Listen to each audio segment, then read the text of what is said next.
আজাইরা কথাবার্তা, পেঁচাল, উল্টাপাল্টা, যেটার কোনো মিনিং নাই, অর্থ নাই, খালি নাচানাচি গাওয়াগাই, এই ধরনের কোনো কাজ কোনো মুমিন করতে পারে না।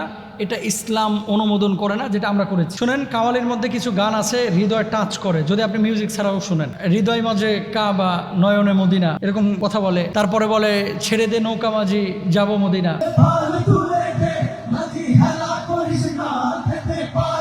কাওয়ালি সন্ধ্যা হয়েছে চিটাগাং বিশ্ববিদ্যালয়, ঢাকা বিশ্ববিদ্যালয়, বিভিন্ন জায়গায় কাওয়ালি সন্ধ্যা। কাওয়ালি গানের ব্যাপারে ইসলামের শরিয়ার বক্তব্য কি এবং এই বিষয়টাকে আপনারা পজিটিভলি নিচ্ছেন নাকি নেগেটিভলি নিচ্ছেন? দু একটি বিষয় আমি আমাদের ছাত্র ভাইদের দৃষ্টিগোচর করছি। কাওয়ালির মধ্যে যদি আপনি দফ ইউজ করেন তাহলে আপনার জন্য এটা সম্পূর্ণরূপে জায়েজ, শুধু দফ। আপনি যদি অন্য ইনস্ট্রুমেন্ট ইউজ করেন, ঢোল, তবলা, গিটার, হারমোনিয়াম, এই জিনিসগুলো কিন্তু ইসলাম অনুমোদন করে না ভাই। আপনি ঘোড়ায় পেঁচায় এটাকে জায়েজ করতে বলবেন, আসলে ঘোড়ায় পেঁচায় আমরা জায়েজ করতে পারবো? আল্লাহ তাআলা সূরা লুকমানের 6 নম্বর আয়াতের মধ্যে বলছেন, মানুষের মধ্যে এমন কিছু মানুষ আছে যে মানুষগুলো আল্লাহর পথ থেকে বিচ্যুত করার উদ্দেশ্যে অজ্ঞতাবশত অবান্তর কথাবার্তা, গান বাজনা ক্রয় করে আল্লাহর পথকে ঠাট্টা বিদ্রুপ করে। শান নিয়ে, বৈশিষ্ট্য নিয়ে, সিফাত নিয়ে কথা আছে, আল্লাহর শান নিয়ে, বৈশিষ্ট্য নিয়ে কথা আছে। শিরক এবং বিদআত মুক্ত কোনো কথা যদি থাকে কোনো সমস্যা নাই কাওয়ালি গানে, কিন্তু সমস্যা হচ্ছে অঙ্গভঙ্গি।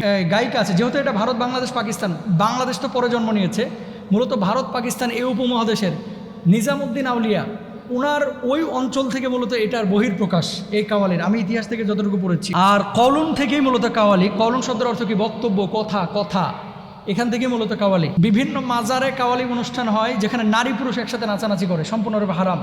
বিশ্ববিদ্যালয়গুলোতে নারী এবং পুরুষের যদি আলাদা আলাদা জায়গা থাকে এবং শুধু ঢোল বা বৈধ কোনো ইনস্ট্রুমেন্ট ইউজ করা হয়, এটা জায়েজ, কোনো সমস্যা নাই। এমন কোনো গান উপস্থাপন করা যাবে না যে গানের মধ্যে শিরক আছে, যে গানের মধ্যে, গানের অর্থের মধ্যে এমন কিছু বিষয় আছে যেটা ইসলামের সাথে সাংঘর্ষিক, এমন কিছু ইউজ করা যাবে না। দেখেন আল্লাহর হাবিব সাল্লাল্লাহু আলাইহি ওয়াসাল্লাম কি বলছেন, ইয়াস্তাহিল্লুনাল হিরা ওয়াল হারিরা ওয়াল খামরা ওয়াল মাআজিফ। এমন কিছু মানুষ বাইরে হবে যারা এই রেশমি পোশাককে, চিকন চিকন পোশাক পরিধান করাকে, মদকে, গান বাজনাকে হালাল মনে করবে। এই জামানায় কিছু যুবক যুবতীরা এটাকে হালাল মনে করে। তো কাওয়ালিতে সমস্যা নাই। ভারতের কিছু ওই মহিলা আছে, ইউটিউবে মাঝে মাঝে ছবি চলে আসে, ভাই কাওয়ালি যখন গায় এইভাবে খালি থাপ্পড় মারে আর এমন অঙ্গভঙ্গি করে, মানে মনে হয় যে পাগল হয়ে গেছে। এরকম কিছু লোক আছে। পাকিস্তানের কিছু কাওয়ালি গায়ক আছে এরকম, মানে এমন অঙ্গভঙ্গি করে যেন পাগল হয়ে গেছে। এরকম কোনো অঙ্গভঙ্গি, অ্যাটিটিউড, এগুলো যদি না থাকে তাহলে কোনো সমস্যা নেই। লাহওয়াল হাদিস দ্বারা এখানে কি মূলত উদ্দেশ্য কি? ইবনে আব্বাস রাদিয়াল্লাহু তাআলা আনহু বলছেন, এখানে এই শব্দ দ্বারা সঙ্গীতের কথা বলা হয়েছে। মুজাহিদ রহমতুল্লাহ আলাইহি তিনি বলেছেন এটি তবলা, তাফসিরে তাবারির মধ্যে লিখেছেন। হাসান বসরি রহিমাহুল্লাহ তিনি বলছেন এই আয়াত অবতীর্ণ হয়েছে গান বাজনার ব্যাপারে। কয়জনের কথা বলেন? কথা বলেন মুজাহিদ রহিমাহুল্লাহর, কথা বলেন হাসান বসরি রহিমাহুল্লাহর।